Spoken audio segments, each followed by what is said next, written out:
शुरुआत में ये बस दो लोगों के बीच की एक छोटी सी बहस थी, लेकिन धीरे धीरे वही बहस एक वर्ल्ड वॉर में बदल गई।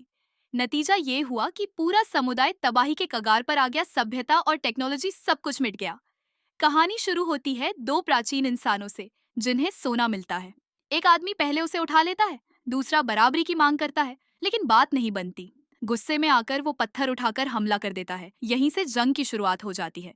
शुरुआत में दोनों बस पत्थर और लकड़ियों जैसे आदिम हथियारों से लड़ते हैं। फिर वक्त के साथ हथियार अपग्रेड होने लगते हैं, कोल्ड वेपन्स के दौर में कदम पड़ जाता है। जल्दी ही ये लड़ाई पूरे कबीले में फैल जाती है और जंग और भी बेरहम हो जाती है। जिस सोने से ये सब शुरू हुआ था, अब उससे कोई पूछने वाला भी नहीं रहता। आगे चलकर जब ताकतवर तोपें मैदान में आती हैं, तो समझो वो हॉट वेपन्स के दौर में पहुंच जाते हैं। युद्ध और ज्यादा क्रूर हो जाता है। अब उन्हें ये भी याद नहीं रहता कि लड़ाई शुरू क्यों हुई थी। आंखों में बस नफरत और मारने की भूख बचती है। मकसद एक ही होता है, सामने वाले को पूरी तरह खत्म करना। भारी जान माल के नुकसान के बावजूद कोई भी रुकने को तैयार नहीं होता। दुश्मन को कुचलने के लिए हथियार और एडवांस होते जाते हैं। चारों तरफ धुआं और बारूद छा जाता है। शांति के लिए कहीं जगह नहीं बचती। सबसे बड़ा व्यंग्य ये है कि हथियार और टेक्नोलॉजी चाहे जितनी आगे बढ़ जाए, उनकी सोच अब भी आदिम ही रहती है। उसी लेवल की सभ्यता विकसित नहीं हो पाती। युद्ध बराबरी पर अटका रहता है। दोनों पक्ष फंस जाते हैं। इसी बेबसी में वो सबसे खतरनाक रास्ता चुनते हैं, बेकसूर आम लोगों पर हमले।